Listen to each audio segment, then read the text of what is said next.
The Book of Job, chapters 5 through 10. Chapter 5. Call now, if there be any that will answer thee, and to which of the saints wilt thou turn? For wrath killeth the foolish man, and envy slayeth the silly one. I have seen the foolish taking root, but suddenly I cursed his habitation. His children are far from safety, and they are crushed in the gate. Neither is there any to deliver them.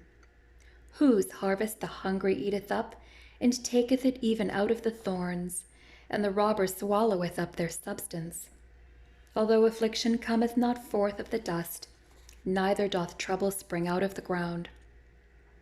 Yet man is born unto trouble, as the sparks fly upward. Job chapter 5, verses 1 to 7.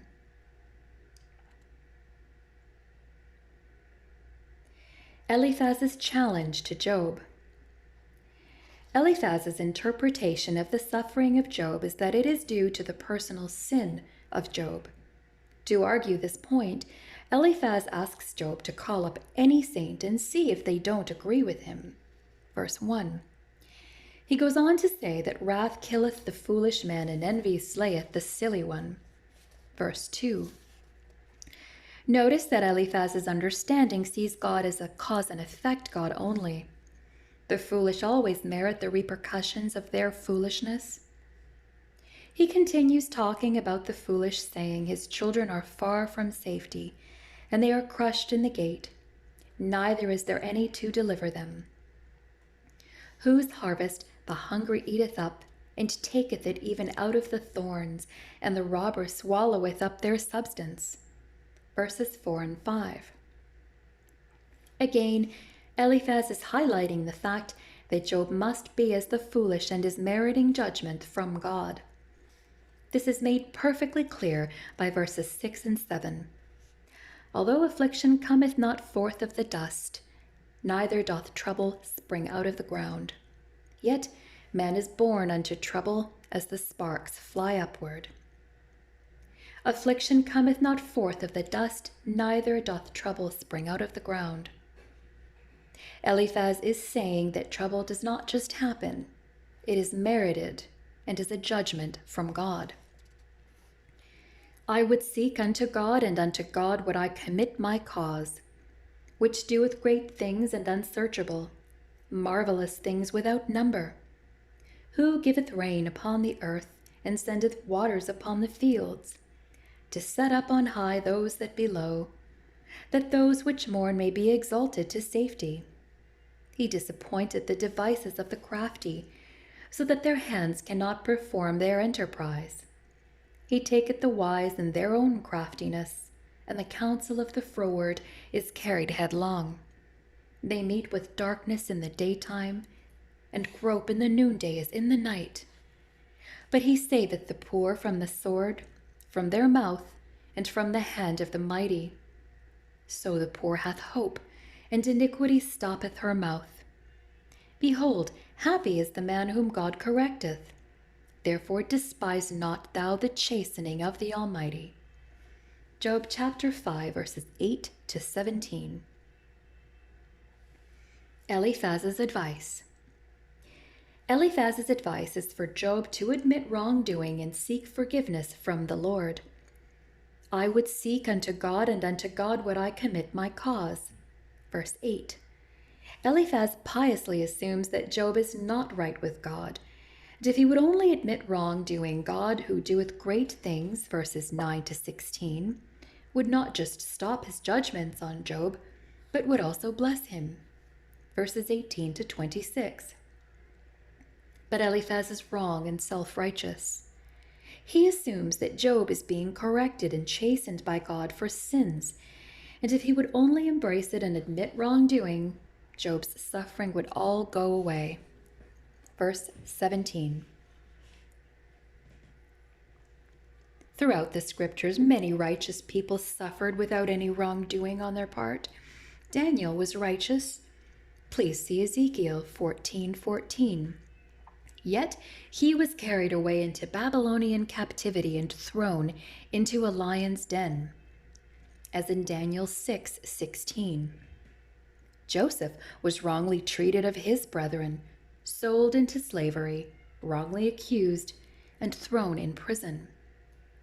Hebrews speaks of those spiritual saints of the Lord who had trial of cruel mockings and scourgings, yea, moreover, of bonds and imprisonment. They were stoned, they were sawn asunder, were tempted, were slain with the sword. They wandered about in sheepskins and goatskins, being destitute, afflicted, tormented, of whom the world was not worthy. They wandered in deserts and in mountains and in dens and caves of the earth, as in Hebrews 11, verses 36 to 38.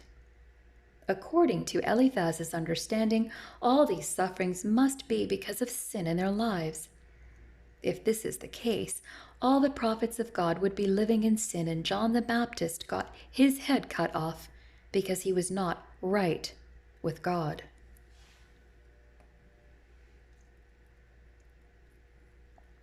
Chapter 6. But Job answered and said, "Oh, that my grief were thoroughly weighed and my calamity laid in the balances together.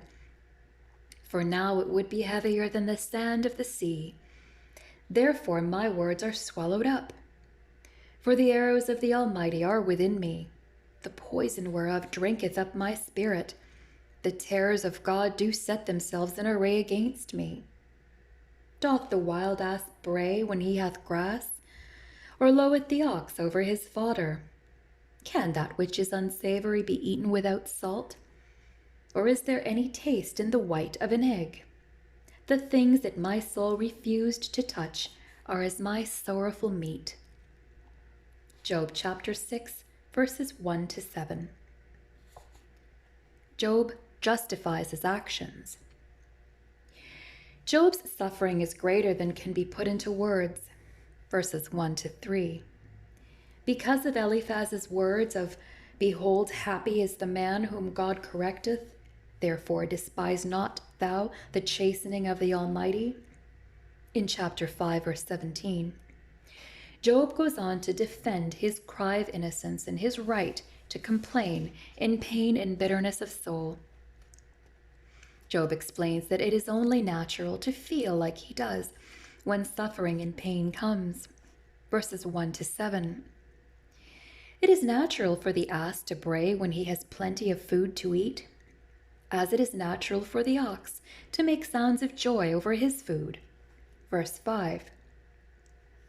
So is the naturalness of Job crying out over his grief. "Oh, that I might have my request, and that God would grant me the thing that I long for, even that it would please God to destroy me, that he would let loose his hand and cut me off. Then should I yet have comfort, yea, I would harden myself in sorrow. Let him not spare, for I have not concealed the words of the Holy One. What is my strength that I should hope? And what is mine end that I should prolong my life? Is my strength the strength of stones, or is my flesh of brass? Is not my help in me, and is wisdom driven quite from me?" Job chapter 6, verses 8 to 13. The desire for death. Job even defends his desire to die, that his pain might go away. Verse 8 to 13. Job is admitting that he is not Superman, he is only human, and the suffering he is experiencing is more than he can bear. For the Christian with heaven as his home, when faced with lives of overwhelming burdens, death would seem easier.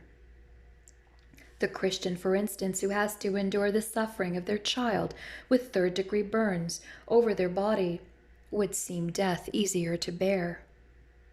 Paul suffered so much pain that he himself desired to depart and be with the Lord. However, he committed his life in the hand of the Lord, whether in life or death. "According to my earnest expectation and my hope, that in nothing I shall be ashamed, but that with all boldness as always, so now also Christ shall be magnified in my body, whether it be by life or by death. For to me to live is Christ, and to die is gain. But if I live in the flesh, this is the fruit of my labor. Yet what I shall choose I wot not, for I am in a strait betwixt two, having a desire to depart and to be with Christ, which is far better. From Philippians chapter 1, verses 20 to 23. To him that is afflicted, pity should be showed from his friend. But he forsaketh the fear of the Almighty. My brethren have dealt deceitfully as a brook, and as the stream of brooks they pass away, which are blackish by reason of the ice, and wherein the snow is hid. What time they wax warm, they vanish. When it is hot, they are consumed out of their place. The paths of their way are turned aside, and they go to nothing and perish. The troops of Tema looked, the companies of Sheba waited for them. They were confounded because they had hoped. They came thither and were ashamed. For now ye are nothing. Ye see my casting down and are afraid. Did I say, bring unto me, or give a reward for me of your substance? Or deliver me from the enemy's hand? Or redeem me from the hand of the mighty? Teach me, and I will hold my tongue, and cause me to understand wherein I have erred. How forcible are right words! But what doth your arguing reprove? Do ye imagine to reprove words and the speeches of one that is desperate, which are as wind? Yea, ye overwhelm the fatherless, and ye dig a pit for your friend. Now therefore be content, look upon me, for it is evident unto you if I lie. Return, I pray you, let it not be iniquity. Yea, return again, my righteousness is in it. Is there iniquity in my tongue? Cannot my taste discern perverse things? Job chapter 6, verses 14 to 30. Job's rebuke to his friends. Job then rebukes his false friend for adding insult to injury. It is natural for friends to show pity and concern during one's trials. See Psalm 55, verses 12 to 13. But this is not the case with Job's so-called friends. Job said that Eliphaz should have shown pity. To him that is afflicted, pity should be showed from his friend. Verse 14. But Job's so-called friends only dealt deceitfully with him. Verse 15 to 21. Job then goes on to tell Eliphaz that he never requested for his friends to come and to speak unto him, speaking words of rebuke, only adding to his pain and suffering. Digging a pit for their friend, not with a shovel but with words. Verses 22 to 27. Job finishes his rebuke to Eliphaz with defending his integrity. Now therefore be content, look upon me, for it is evident unto you if I lie. Return, I pray you, let it not be iniquity. Yea, return again, my righteousness is in it. Is there iniquity in my tongue? Cannot my taste discern perverse things? Verses 28 to 30. Chapter 7. Is there not an appointed time to man upon earth? Are not his days also like the days of a hireling? As a servant earnestly desireth the shadow, and as a hireling looketh for the reward of his work, so am I made to possess months of vanity, and wearisome nights are appointed to me. When I lie down, I say, when shall I arise, and the night be gone? And I am full of tossings to and fro unto the dawning of the day. My flesh is clothed with worms and clods of dust. My skin is broken and become loathsome. My days are swifter than a weaver's shuttle and are spent without hope. Oh, remember that my life is wind. Mine eyes shall no more see good. The eye of him that hath seen me shall see me no more. Thine eyes are upon me, and I am not. As the cloud is consumed and vanisheth away, so he that goeth down to the grave shall come up no more. He shall return no more to his house, neither shall his place know him any more. Job chapter 7, verses 1 to 10. Life is a vapor.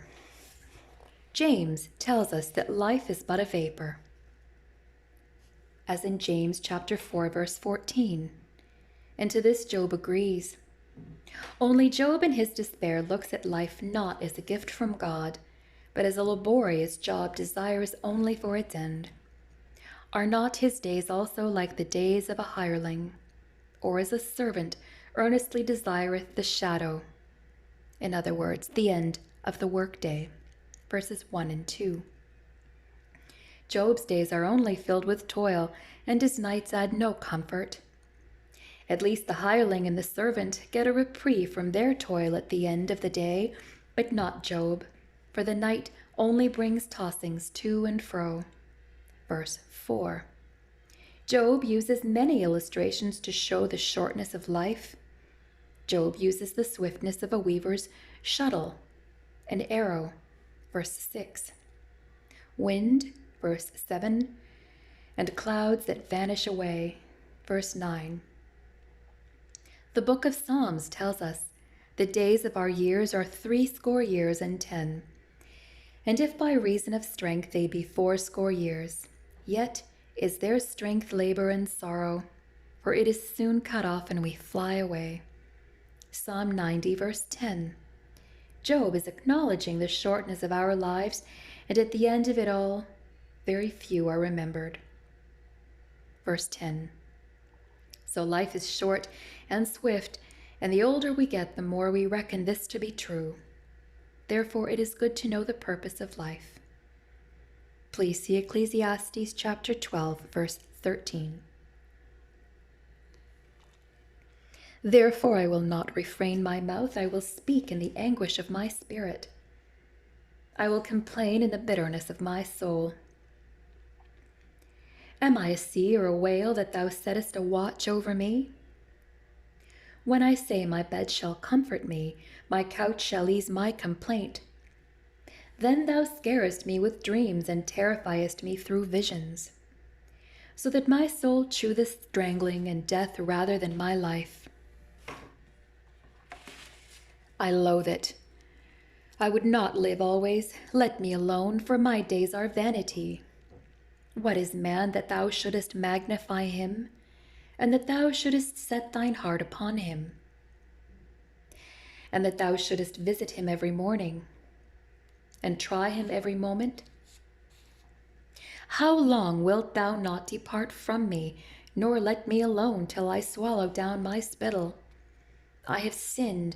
What shall I do unto thee, O thou preserver of men? Why hast thou set me as a mark against thee, so that I am a burden to myself? And why dost thou not pardon my transgression and take away my iniquity? For now shall I sleep in the dust, and thou shalt seek me in the morning, but I shall not be. Job chapter 7, verses 11 through 21. Leave me alone, that I might die. Because life is soon over, Job will not refrain from complaining in bitterness concerning his plight. This section is summed up in Job's desiring to be left alone to perish. His friends have only added to his suffering. Eliphaz's vision only added suffering, telling Job he must be suffering because he is sinning. Let me alone, and how long wilt thou depart not from me, nor let me alone till I swallow down my spittle? Verses 16 and 19, Job cries, for they visit him every morning and are his companions until the night. Verse 18. The last verse is Job's ultimate desire to be left alone to die, and in so doing he would not have to wake up to his so-called friends. For now shall I sleep in the dust, and thou shalt seek me in the morning, but I shall not be. Job chapter 7, verse 21. Chapter 8. Then answered Bildad the Shuhite and said, How long wilt thou speak these things? And how long shall the words of thy mouth be like a strong wind? Doth God pervert judgment, or doth the Almighty pervert justice? If thy children have sinned against him, and he have cast them away for their transgression, if thou wouldest seek unto God betimes and make thy supplication to the Almighty, if thou wert pure and upright, surely now he would awake for thee, and make the habitation of thy righteousness prosperous. Though thy beginning was small, yet thy latter end should greatly increase. Job chapter 8, verses 1 to 7. God's judgment and justice. Bildad now seeks, having listened to the remarks of Eliphaz. Bildad's view is like Eliphaz's view that all calamity in life is the direct result of sin in the life of the person to whom calamity comes. In this chapter, Bildad speaks. Bildad's logical conclusion is that the death of Job's 10 children was the judgment from God because of their sins. And for Job to argue contrary is saying that God perverts judgment and justice. Verses 1 to 3. Once again, Bildad sees God merely as a reactionary God who rewards and condemns according to the do's and don'ts of the individual. However, what about Abel? Did he deserve death by the hand of Cain? Did Joseph deserve to be thrown into a pit and sold into slavery? What about Paul's sufferings? In 2 Corinthians chapter 11, verses 23 to 28, was he not right with God? To interpret the trials of life that befall us as always the judgment of God for some secret sins is nothing more than self-flogging. For Bildad to even state that Job's children are dead because of their sins, verse 4, given the state of Job himself, shows the cold, ruthless, non-caring personality of Bildad.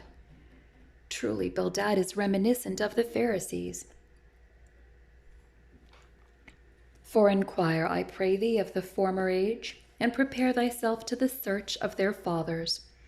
For we are but of yesterday, and know nothing, because our days upon earth are a shadow. Shall not they teach thee and tell thee, and utter words out of their heart? Job chapter 8, verses 8 to 10. Proof from the fathers. Bildad calls upon Job to check with the ancients regarding this matter. The problem with this is that without a direct revelation from God, our interpretation of God will always be limited. Prior to this direct revelation, God revealed himself through his creation. Please refer to Psalm 19. But even with this, our understanding is still limited. And to rely on the words of the ancients is not fallible, for just because one has life experience, having lived long on the earth, does not mean they know God and the ways of God. For Elihu is a young man, but will prove to have more insight than Job's 3 friends. Can the rush grow up without mire? Can the flag grow without water? Whilst it is yet in his greenness and not cut down, it withereth before any other herb. So are the paths of all that forget God, and the hypocrite's hope shall perish. Whose hope shall be cut off, and whose trust shall be a spider's web. He shall lean upon his house, but it shall not stand. He shall hold it fast, but it shall not endure. He is green before the sun, and his branch shooteth forth in his garden. His roots are wrapped about the heap, and seeth the place of stones. If he destroy him from his place, then it shall deny him, saying, I have not seen thee. Behold, this is the joy of his way, and out of the earth shall others grow. Job chapter 8, verses 11 to 19. Proof from creation.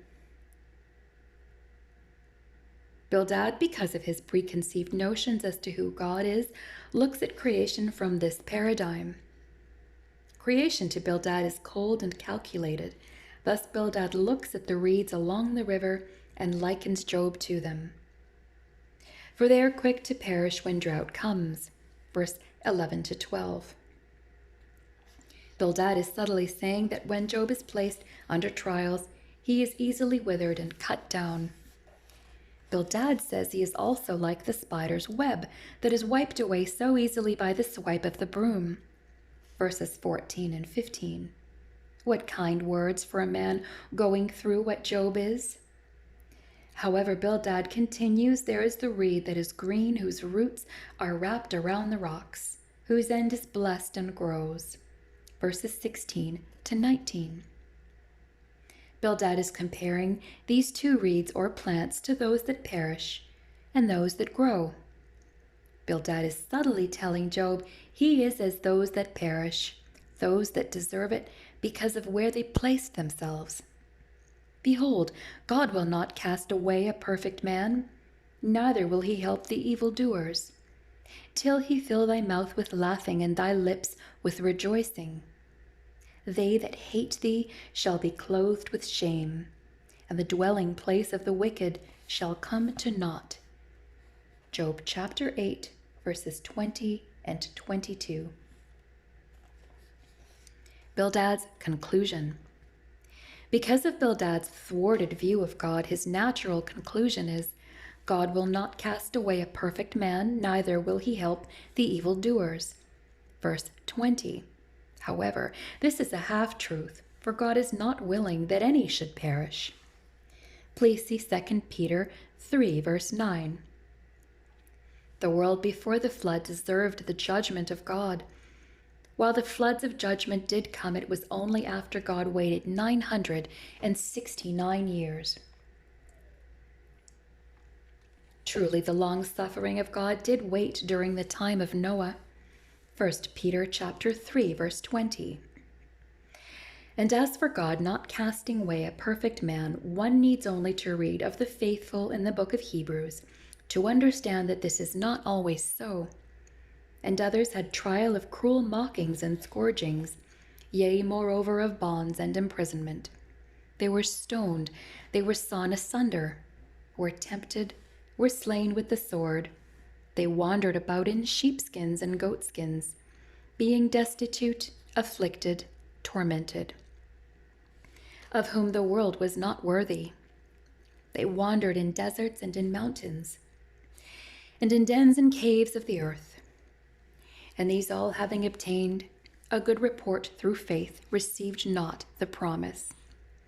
Please read the book of Hebrews, chapter 11, verses 36 to 39.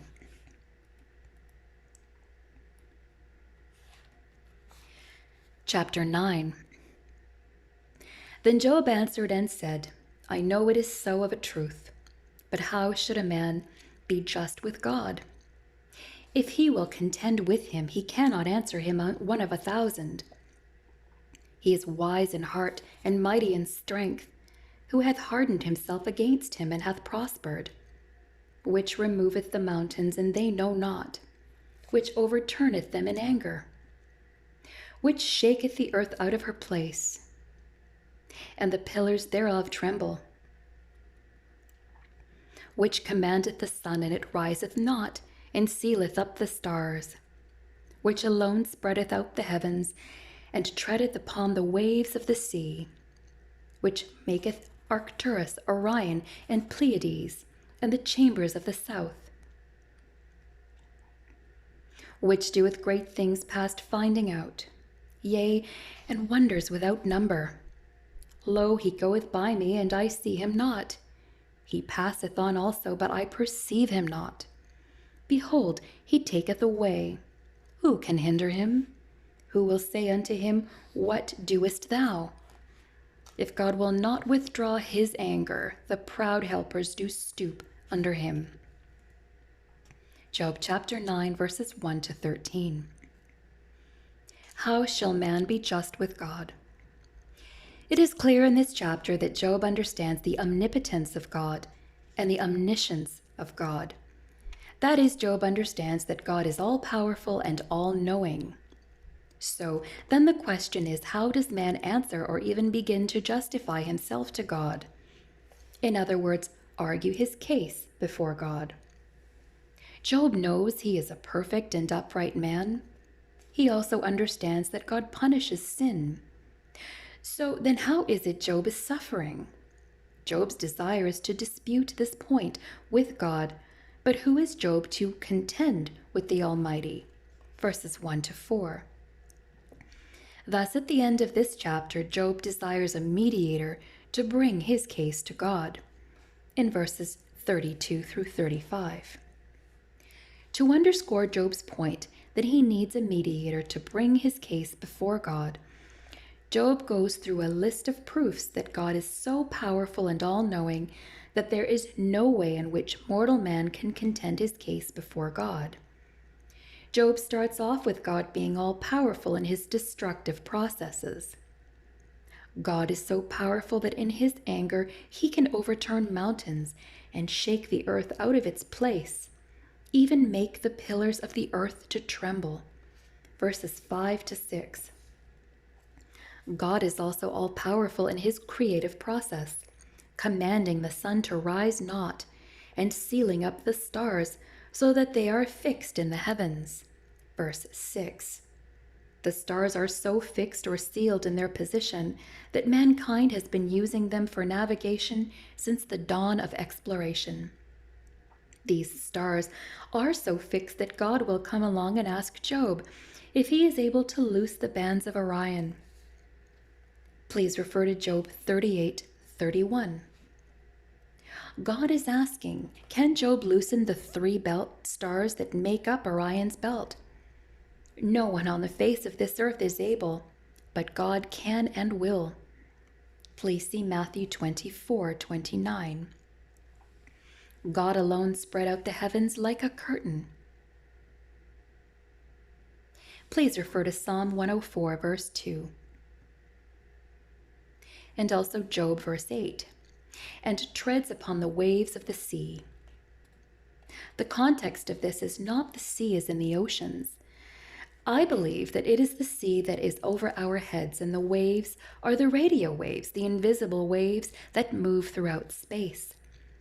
Science, of course, is just now acknowledging this truth, as is reported by Forbes in their May the 3rd, 2017 article entitled, "There is Sound in Space Thanks to Gravitational Waves."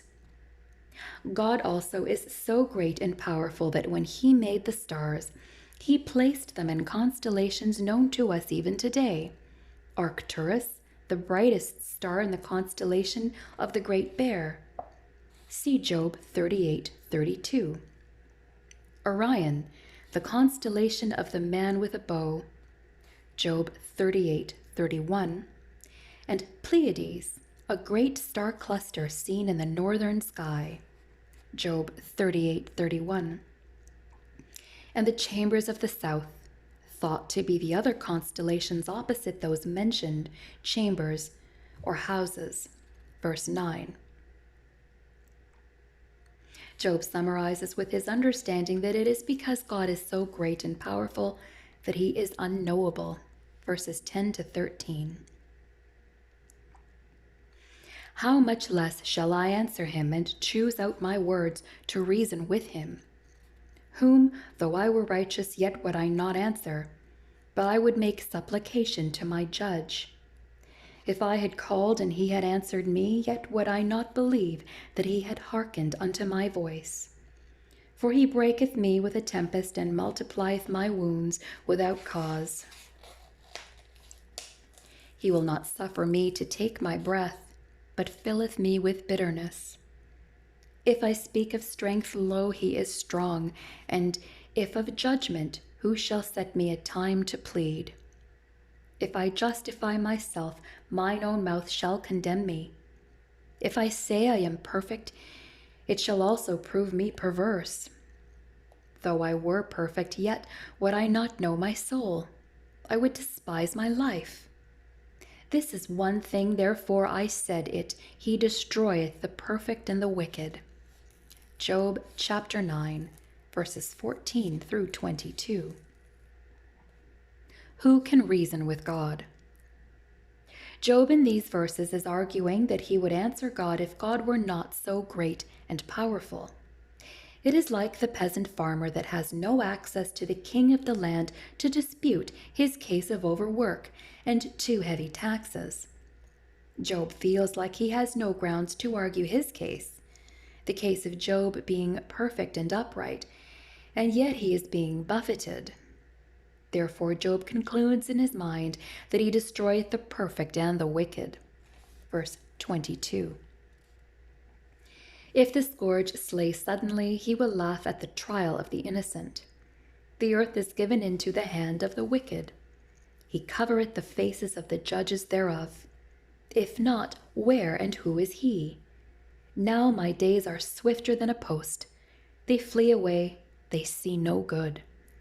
They are passed away as the swift ships, as the eagle that hasteth to the prey.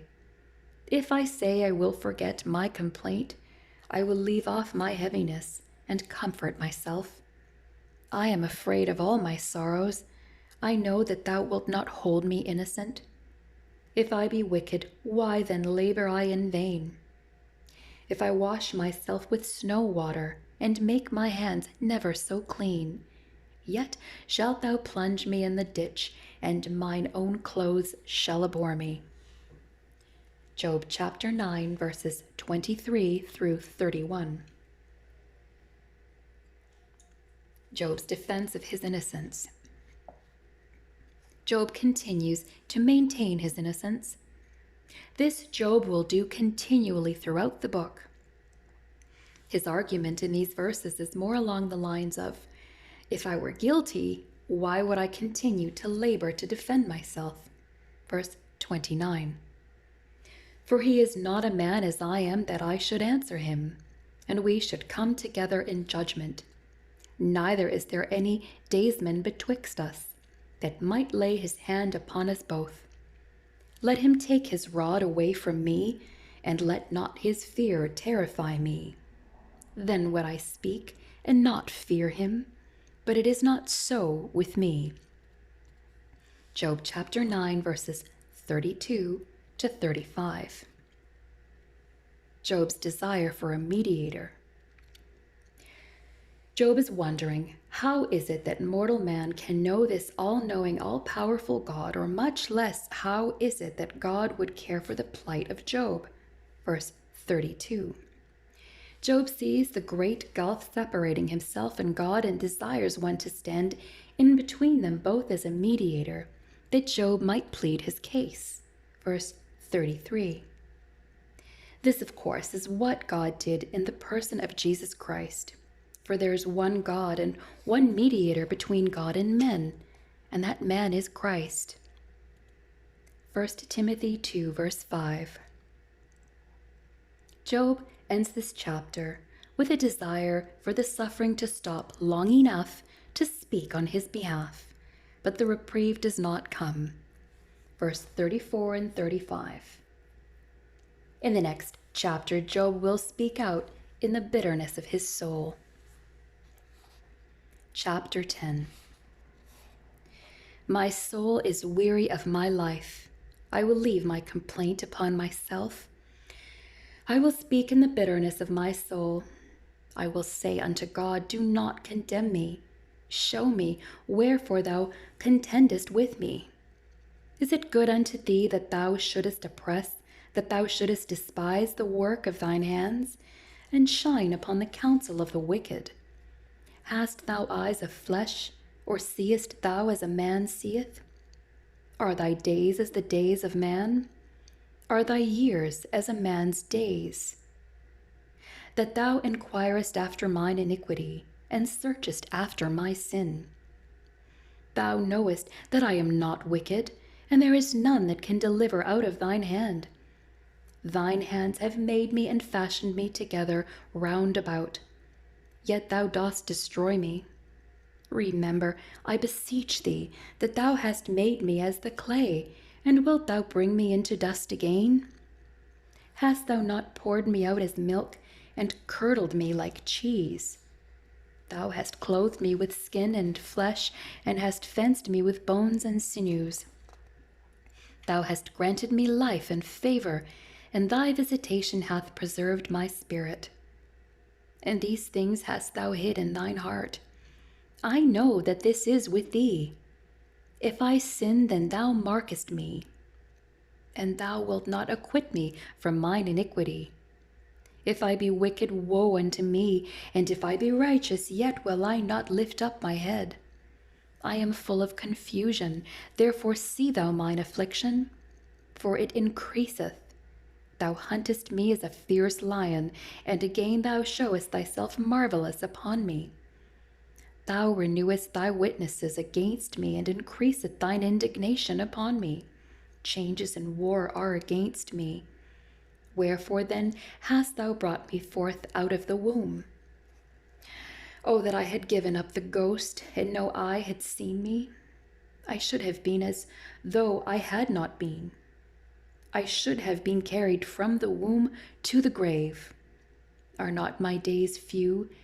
Cease then and let me alone, that I may take comfort a little, before I go whence I shall not return, even to the land of darkness and the shadow of death. A land of darkness, as darkness itself, and of the shadow of death, without any order, and where the light is as darkness. Job chapter 10, verses 1 through 22. The venting of Job. Job's internal struggles have reached a boiling point. Like a boiler that needs a vent valve to release the pressure before it explodes, Job's soul needs venting before it causes damage. Verse 1. This chapter is the venting of Job, not to God, though indirectly it is towards God. Job is simply venting to himself. Verse 1. Job starts out with a heated statement of, "Do not condemn me, show me wherefore thou contendeth with me." Verse 2. Job states that it is good that God oppresses the wicked and brings to light their wicked counsel. Verse 3. Job then challenges God to search Job's life, to go back and search the days and years of Job's life, and in so doing, God knows that Job is not wicked. Verses 4 to 7. Job then wonders why it is that God created him. Did God create him to destroy him? Verses 8 to 18. Job admittedly is confused as to why he is suffering. Verse 15. This confusion of Job is seen throughout this chapter and others to follow. In a time of distress and confusion, sometimes our thoughts are not clear. Sometimes we are babbling fools. Thankfully, God understands and is merciful to us during such times. Job again desires death. Verse 18 and 19. Or at least, the very least, reprieve from the pain. Verse 20 to 22. Given the state of Job, one could hardly believe that one that called himself a friend of Job could add to his pains by his words of rebuke. But this is exactly what Zophar will do, adding insult to Job's injury.